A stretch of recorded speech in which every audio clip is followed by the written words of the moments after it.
Okay, everyone. So today, our group is going to be presenting on the topic of tensors. And we originally had some transition slides, but those weren't rendering. So, okay, here we go. So what we have is this entire semester we've been dealing with these things of scalars, vectors, and matrices. And what we want to try to do is we want to try to see if we can move beyond them. Like, do these belong to a larger class of objects? Is there a way that we can generalize them beyond what we've already worked with? I mean, we've already dealt with linear things, so vectors and matrices are linear. So we want to see if we can maybe generalize to maybe multilinearity, and see if we can, once we have these, how do we actually build these objects? So if we go back to the defining property of the defining thing that we're dealing with in linear algebra, it is this idea of linearity, where we have our scalars and they can interact with our vectors when we add them, and we have our vectors and you can add and multiply those by scalars. So you have all these things. And what we want to do is when we are building up, because what we're going to do is we're going to try to find a way to combine these vector spaces to build up these larger objects. And so what we want to do is we want to kind of encode something like this linearity, and that's going to be this bilinearity, where we're going to have our linearity with our scalars over both of the things in our product. And then we also want to have linearity over summing over the first vectors and the second vectors in this product that we're going to try to build up. And this is very much like when we worked with bilinear forms earlier in the semester. We had these exact same properties, although when we were working over the complex numbers, we had sesquilinearity. Here we're just going to be dealing with full bilinearity. To begin with, we're actually not going to start with the product that we want. Rather, we're going to start with something a little bit more fundamental with much less structure in it. And in fact, we're almost starting with no structure. So what we're going to do is we are going to take our two vector spaces, v and w, over some field f, and we define what is called the free product of v and w, which we're going to write v star w.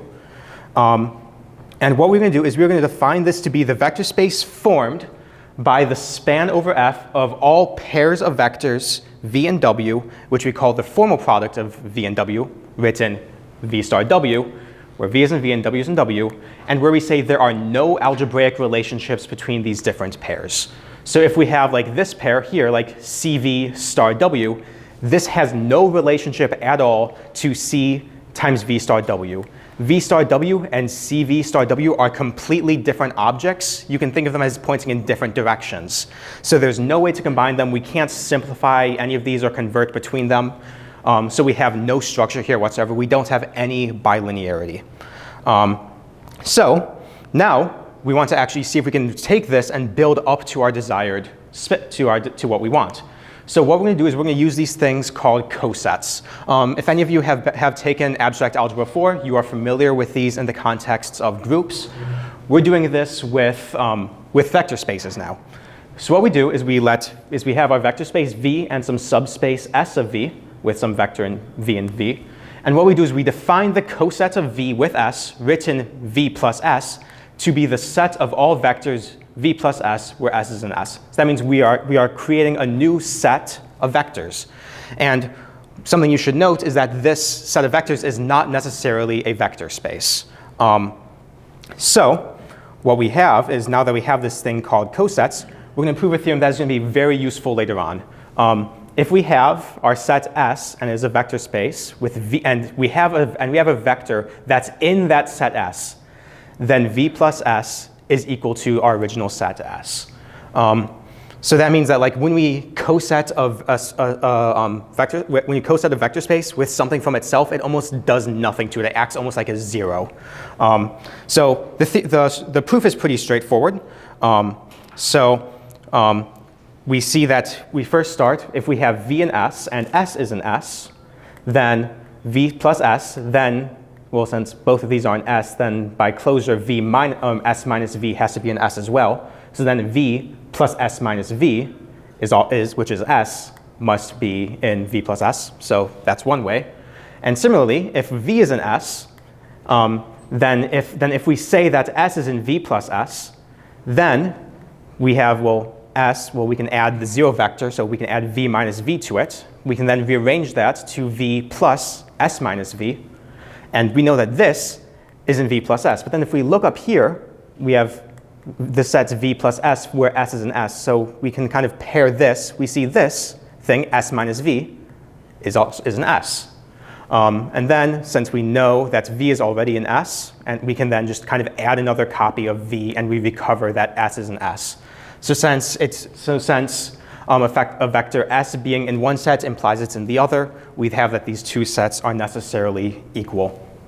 And now, we almost have everything that we need to define our product. So first, we're going to define this, this new kind of subspace, R of VW. I'm just going to refer to it as R, which is the span of all vectors from V star W of these forms. And if you notice, these specific forms are chosen so that if our product did have bilinearity, all of these would be 0. So these kind of are summarizing the structures that we want to impose onto our product. And so we now have everything we need. So we define what is called the tensor product of the vector spaces V and W, which we write V tensor W, which is what we call the quotient space of V star W mod R. So what this means is that what we have is this represents the vector space spanned by the cosets of elements of V star W. So what we are doing is we are constructing all of these cosets where we take things from here and then we add all of these things to them to form these cosets, and then we are treating these cosets as our vectors now. So for example, a simple element in this space, if we have two vectors, v from v and w from w, then a simple element would be v tensor w, which is the coset v star w with r. So this is what our things in our space looks like, although we also have linear combinations of these since we are taking the span.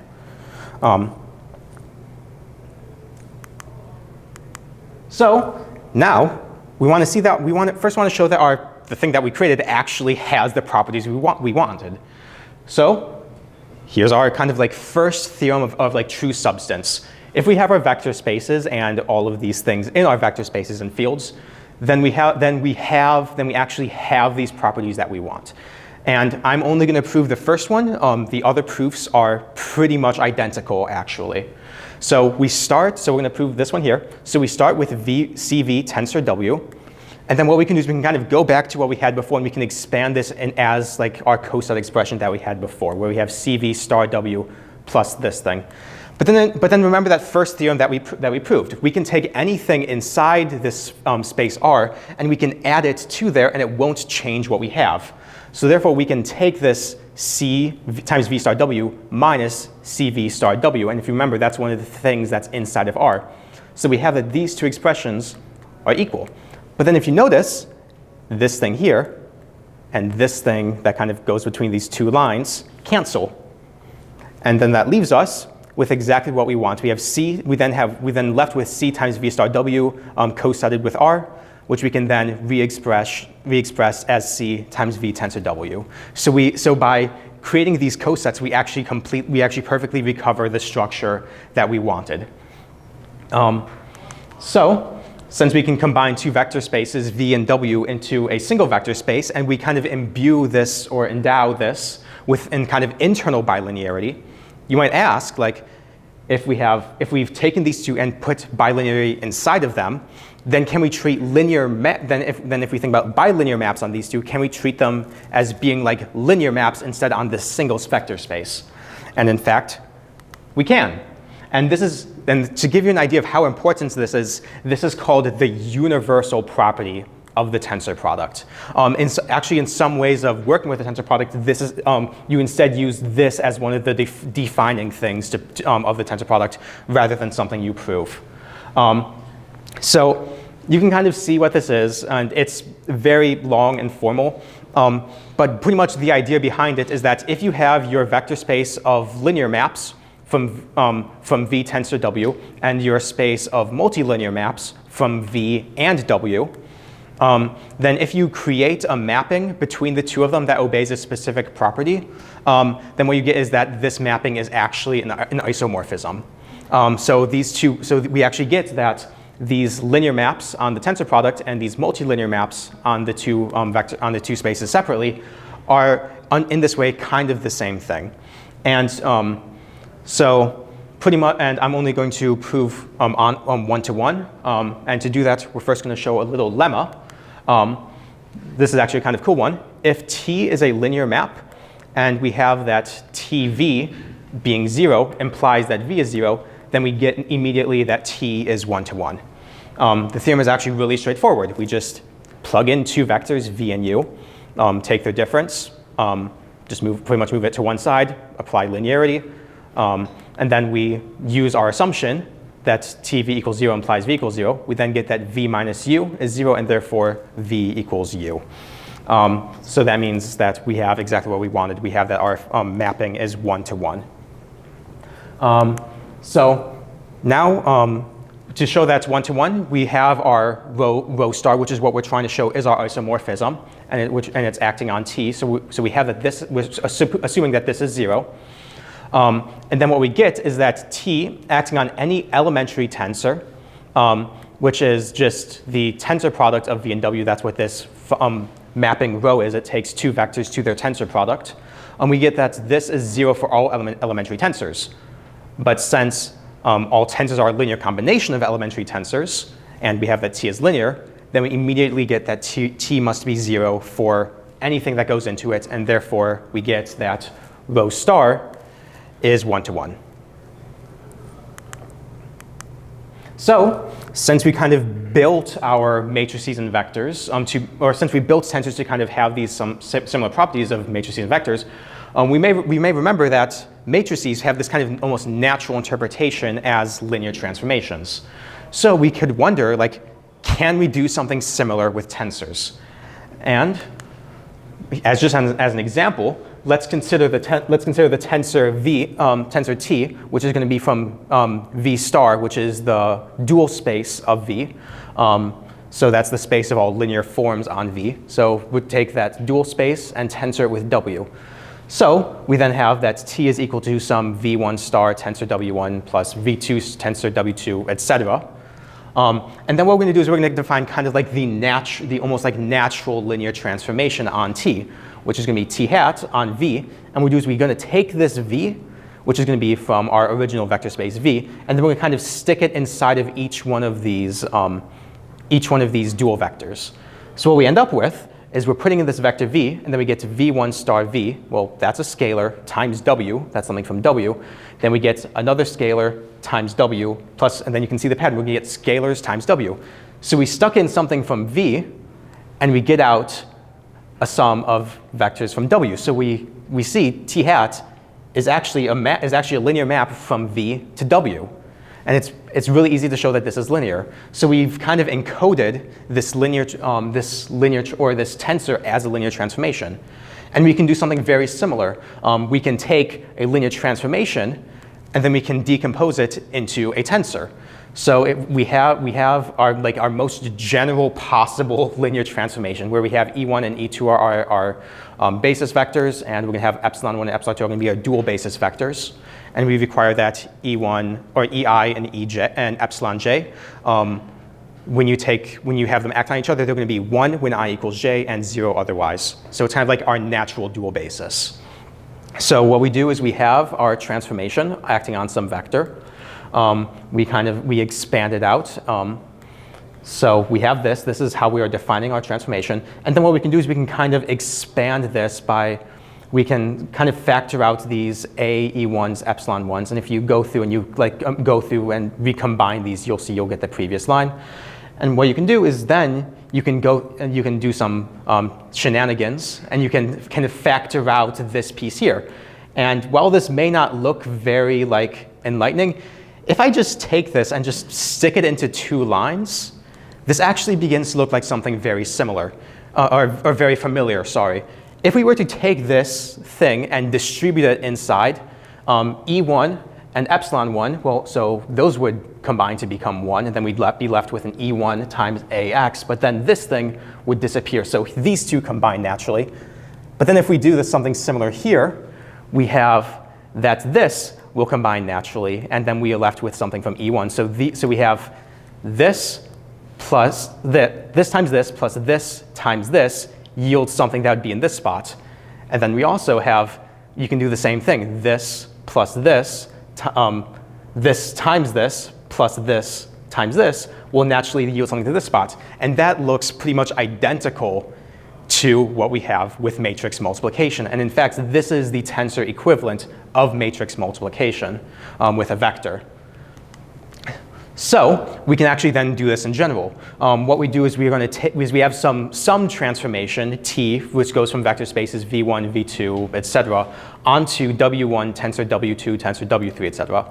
And the reason why we have w1 tensor w2 is so that we allow kind of multilinearity not only in the inputs but also in the outputs. So then what we have is that this transformation T can naturally be expressed as some tensor v1 dual tensor v2 dual tensor, etc., tensor w1 tensor w2 tensor, etc. And so what you can kind of understand this as v star kind of is encoding the dependence of the transformation on the vectors from v.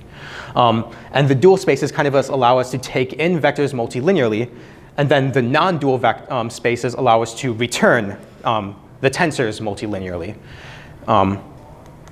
So we can then also not just stick in vectors into tensors, but we can stick in other tensors into tensors. So for example, if we have M, which is from v star tensor W, and T, which is from x star tensor V, and two elementary tensors, just as a simple example, then we can multiply them, and then we just take the v's together, and then we're left with this x star tensor W. So we've kind of, in a way, recovered that if you have two matrices and you multiply them, you get another matrix. And something you should note is that what if instead of v star W and x star V, what if we had v star tensor V and v star tensor V? Then you might have a little bit of ambiguity, like if we have these two here, which way do you contract it? Do you contract v1 star with v2 and leave you with this tensor, or v2 star tensor v1, v2 star on acting on v1 left with this thing? The thing is that we already are used to dealing with this kind of ambiguity. When we multiply matrices, we have to be careful. Do we multiply A times B, or do we multiply B times A? And this is the exact same thing. So with matrices, you need to be careful about order of multiplication, and with tensors, you need to be careful about the positions that you're kind of contracting with these tensor products. So just as a kind of summary, we built up the tensor product from a much weaker construction, which is the free product, which in a way was us taking something that had absolutely no structure and then imposing the structure that we wanted onto it, namely bilinearity. We then showed that the tensor product we constructed actually obeys what we wanted it to, that it had this property of bilinearity. And then we showed that tensors can actually be thought of as being pretty much like multilinear transformations in the same way that matrices are linear transformations. And then these can be kind of these can be combined to regain the simplest example which we had, which was matrix algebra. But then it can also allow us to move beyond and consider any kind of structure that's kind of like these things. So with that, moving on to Wesley. Mike? Yeah. Yes, Mike. All right, so let me just put this here, I guess.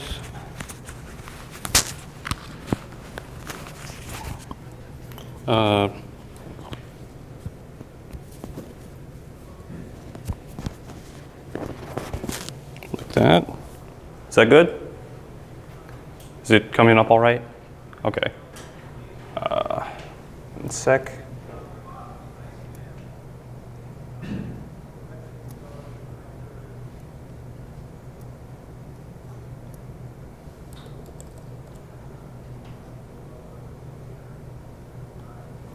All right.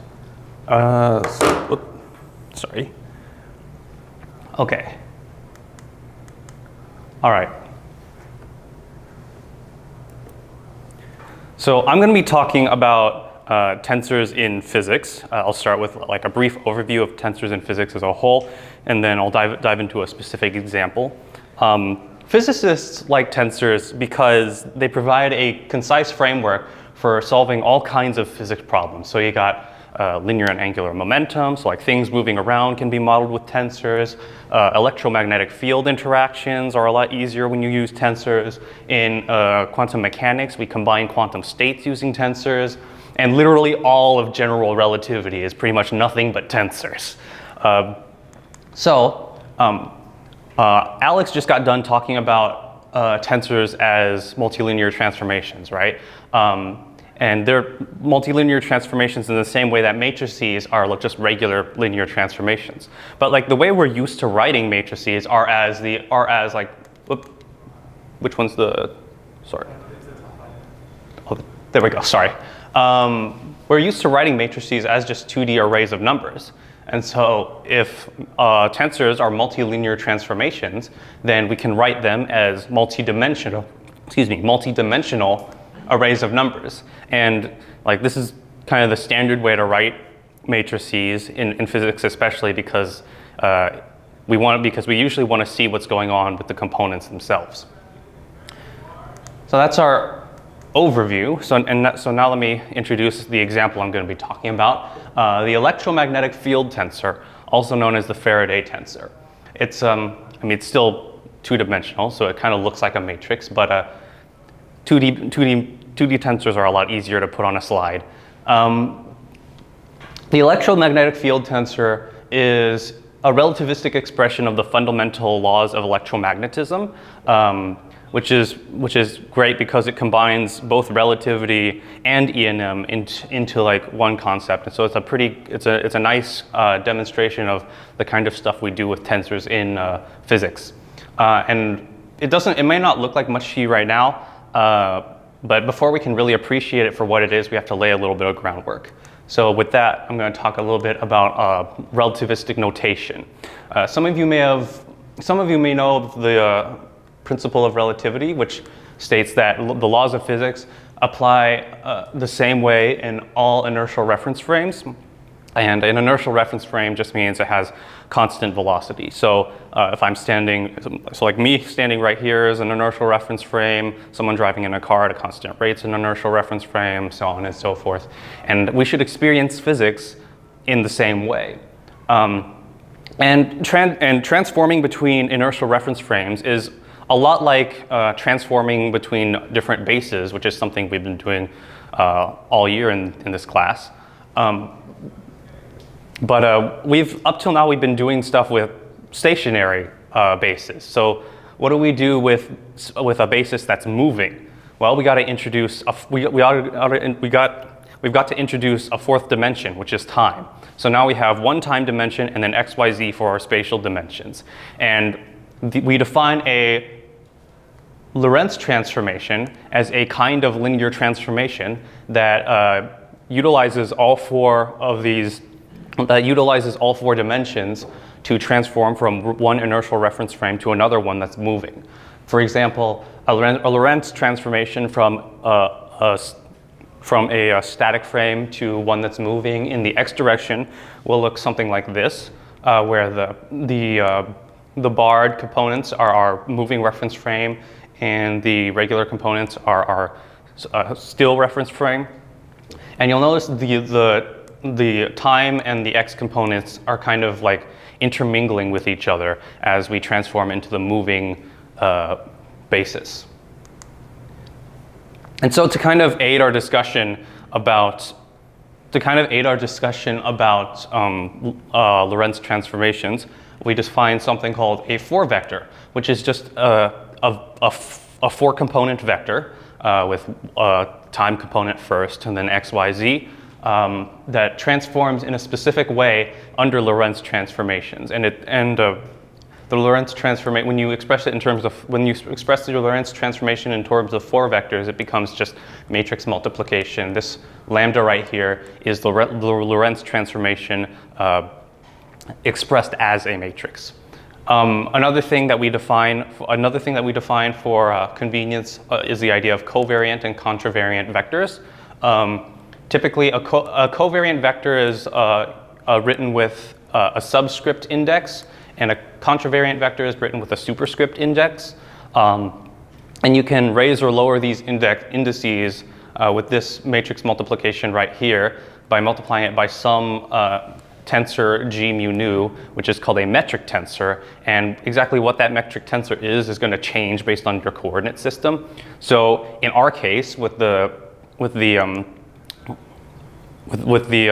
time and space components that we're dealing with right now, g mu nu is just going to be almost the same as the identity matrix, except the first component, the time component, is going to have an extra negative sign. And so we can write the scalar product of two 4 vectors as we've defined them like this. So we have a times b is equal to, and this might look kind of like a dot product, except the first term has an extra negative sign in front of it. And also, I didn't also notice how I have a summation from 0 to 3 up here, but I didn't write it down here. This is what's called the Einstein summation convention. It's basically a shorthand where whenever you see an upper and lower index pair, it is implied that we're summing over that index. And so we call that a summation index or a dummy index because you can change this letter with pretty much any other letter as long as it's not used elsewhere in the equation, and it's not going to change your equation at all. If we have an index that's not paired up with anything, we call that a free index. So if we go back, like right in this equation right here, mu is a free index, and free indices are not summed over. So each separate value of a free index designates an entirely different expression. So like this is secretly 4 equations right here. All right, so now we've covered the notation bit. Now we can get into like actual relativistic electrodynamics. So one fun fact about electricity and magnetism classically is that it already has relativity built into it. So like for Newtonian mechanics, which is the physics that everybody learned in high school, relativity really messes it up because relativity stipulates that the speed of light has to be the same no matter how fast you're going. And so in order to like correct for that, we have weird things like time dilation and length contraction, and we got to correct all these kinematic equations we learned by adding in Lorentz transformations. But with the equations in classical electrodynamics, when you introduce relativity, nothing changes. Like it's almost like the relativity is built into the equations already. In fact, Einstein was inspired to come up with relativity in the first place by looking at the electrodynamic equations.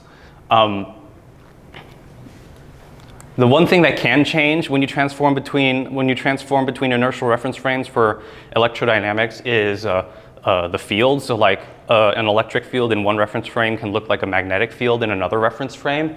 But the results of those fields are always exactly the same. So the only thing that really changes is our notation or how we're writing it.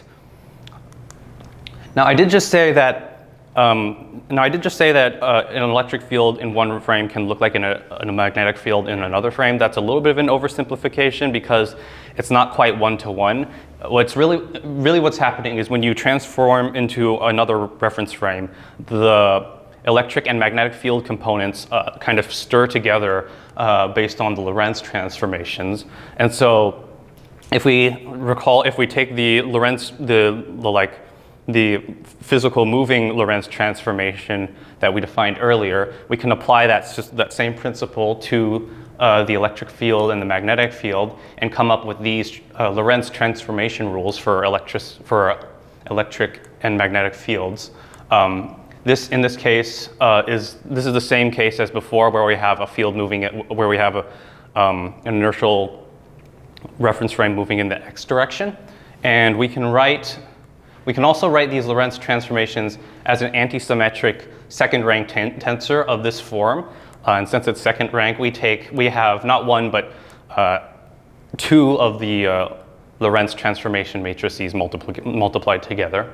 And if we take the time to derive the transformation rules of t bar mu nu, we can compare them to these transformation rules up here, and that'll give us 2 tensors. One of them is the field tensor f mu nu, which we were introduced to before, and the other is the dual tensor G mu nu, which is different but related to F mu nu. If you look at it, you might notice that it's basically the same, except that the E's and the B's are just swapped. And these tensors are useful because we can use them to express all of electrodynamics in a very neat and concise way. So the fundamental equations that make up like everything in electricity and magnetism are Maxwell's equations and the Lorentz force law. And so classically, I've written up their classical forms right here. We've got 4 Maxwell's equations. Some of you will recognize this. We have Gauss's law for magnetism, Faraday's law, and the Ampere-Maxwell law. And then we also have the Lorentz transformation law right here.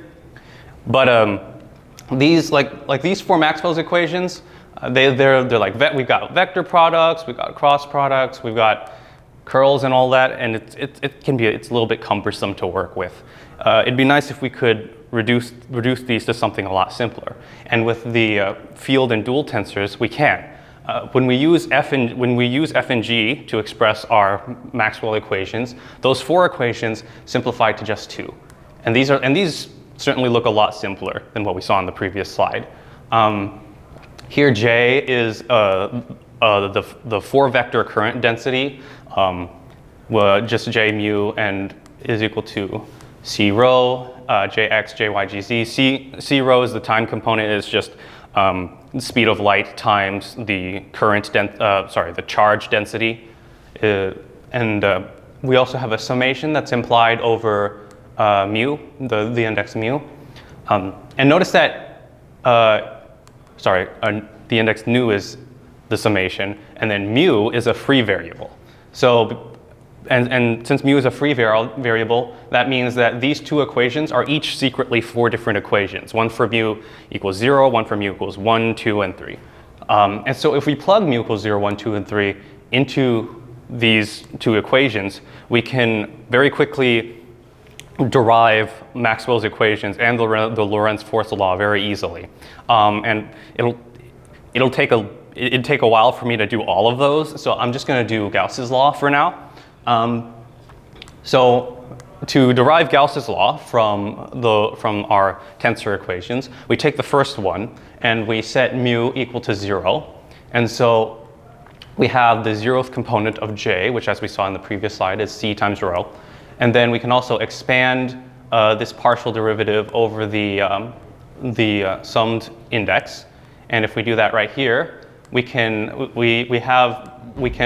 these components of f, which if we go back and check, that would just be, let's see, f00, f01, f02, and so on. So that's this top row right there. We plug that in, and we can simplify that, and then rearrange a little bit, and boom, we get Gauss's law in the classical sense.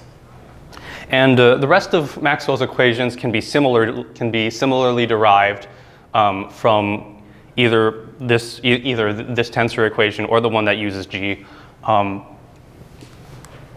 And the Lorentz first law, there's a little bit more to it, but it's not too bad. We use this equation right here and plug F into this, where Q is just the charge, K mu is the 4-vector version of force, and eta sub nu is just the 4-vector version of velocity. And if we plug F into this equation, then we can solve for the Lorentz force law.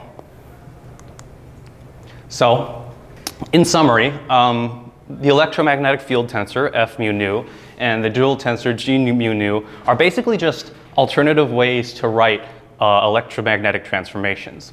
And they're nice because they reveal the relativistic nature of electromagnetism in a way that's not super apparent in the classical equations, and they also reduce Maxwell's 4 equations into 2 sleek and simple ones.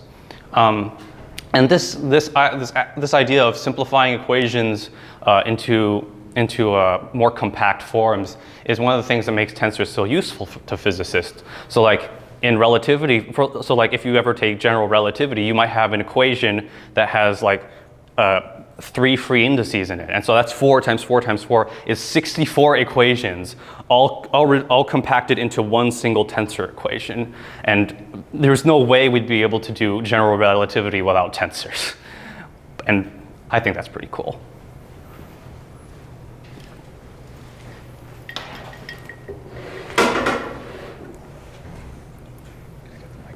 Yes. Here we go.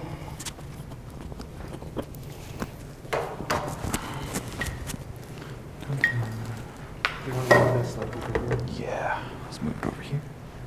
Okay, we already have it up. Cool. We're running a few minutes behind. Reise, if you need to go I'll a few minutes after, that's fine. People need to slip out early at 12:20, that's fine as well.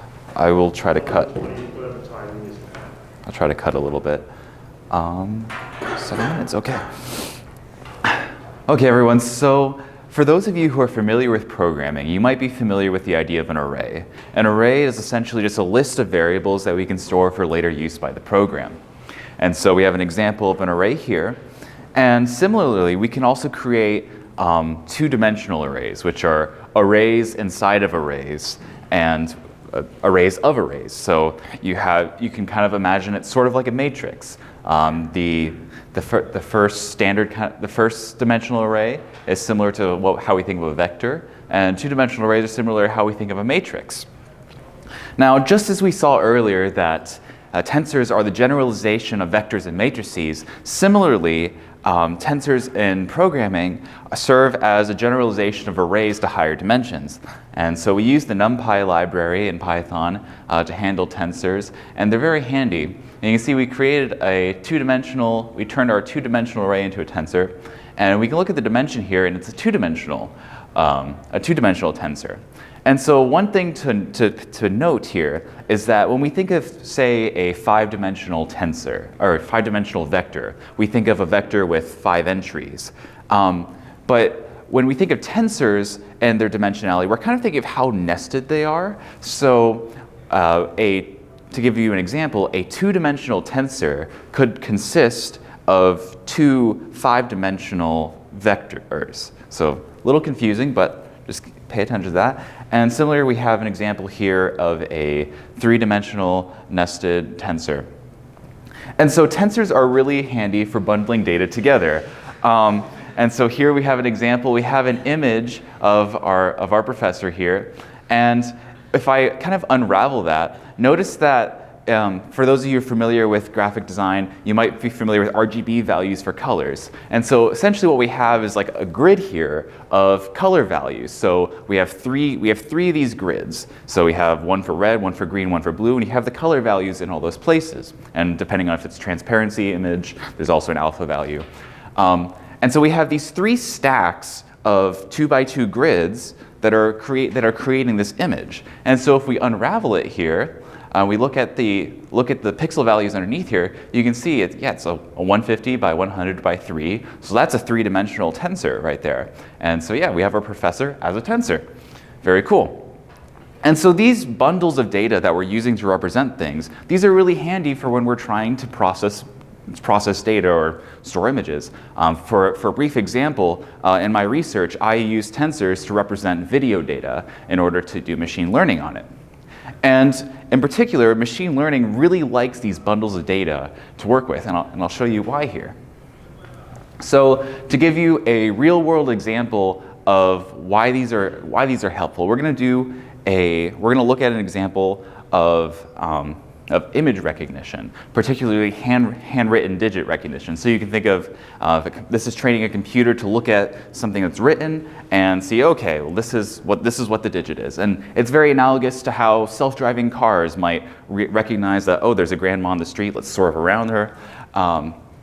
So right here we have some code that's loading the data set. And there's a set of data that's for training the model, and there's a set of data that's for testing the model to see how well it generalizes to the real world. And just to show you one of these samples, it's a 2-dimensional tensor, an array of arrays. And here's what that particular sample looks like. It looks like a 4. This is sample number 42 of the test set. And what we're going to do here is we're going to define a machine learning model here, and it's kind of two dense layers. And so to give you an idea of what's happening inside of that dense layer, we could rewrite it as a function that takes the ReLU of the dot product of the input tensor and a weight tensor plus a bias. So to break that down, the ReLU function is which stands for rectilinear something, and it essentially takes either the value given inside of it or 0, whichever is greater. So it's the max of 0 and whatever is inside of it. And there's an added bias there, which prevents multiple ReLUs from becoming one ReLU, which is a problem with that. And so essentially, we're taking the dot product of two tensors and taking the ReLU of it, and that's what's happening in the layer there. And now those weights and bias are things that the model has to learn in order to make better predictions. And so it's one thing to note here too is that the ReLU and the addition function between tensors, those are element-wise operations, meaning that they're happening more or less independently to each element inside of the tensors. And so you could think of a naive implementation of these where you're just kind of iterating through the rows, iterating through the columns, something like that. And for those of you who are familiar with runtime analysis, you might think, wait a second, that sounds like it would take a long time, which is true. This would take polynomial time because the length that it takes the computer to do this scales polynomially to the number of things into it, which is a problem because that could mean it takes a very long time to process this. And so the interesting thing is that machine learning neural networks the ideas behind them have actually been around since the 1940s. But the problem is that we weren't able to do them because we didn't have the proper computer architectures to be able to run them.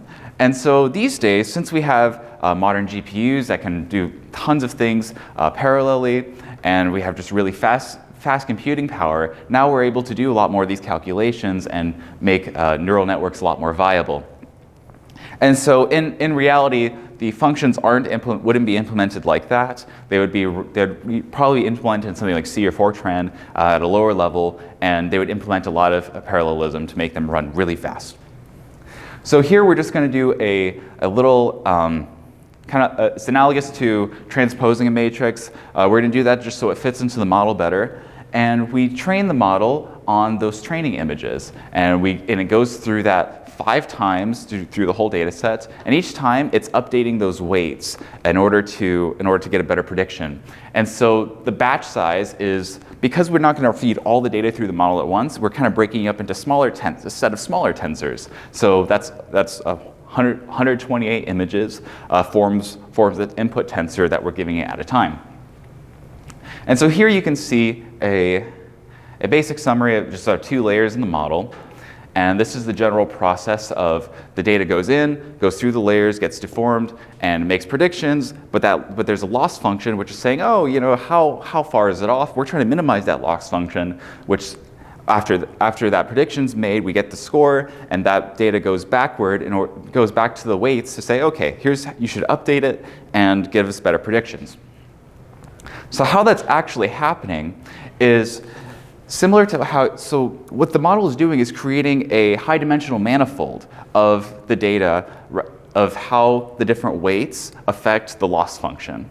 And so you can think of it almost like a surface. And if you remember from Calculus 3, similar to how in a 2-dimensional function we have the derivative, which gives us the slope at a given point, in higher dimensions we can take the gradient, which gives us the curvature at a certain point. And so what we can do is called gradient descent to try to find a local minimum of that manifold in order to find the weights that would minimize our loss function and give us better performance. And this data is sent backward to previous layers and weights through a process called gradient descent that you'll get a whole nother presentation about. Okay, and so you remember our little 4, which is test sample 42. This is what it looks like when it runs through the model. It outputs a tensor for us, and each of these values is the probability that the model gives that it fits into a certain class. So this is the probability that's a 0, probability that's a 1, 2, 3, and it looks like it's very certain that it's a 4. It also thinks it could be a 9, which makes sense. And so what it does is it takes the argmax, or the max value of this, and it outputs a 4. So that's what it thinks it is. When we look at the true label, it actually was a 4. So very cool. The model predicted that well. And so finally, what we do is we take that whole test set and compare the test set against our now trained model to see how well it performs. And the model was able to have an accuracy of 98% roughly. So yeah, that is why tensors are super useful in computer science machine learning. And in closing, I would like to say, Dr. Bosman, if you had to grade our presentation on a scale of 0 to 10, I'd recommend that you give us a 10, sir.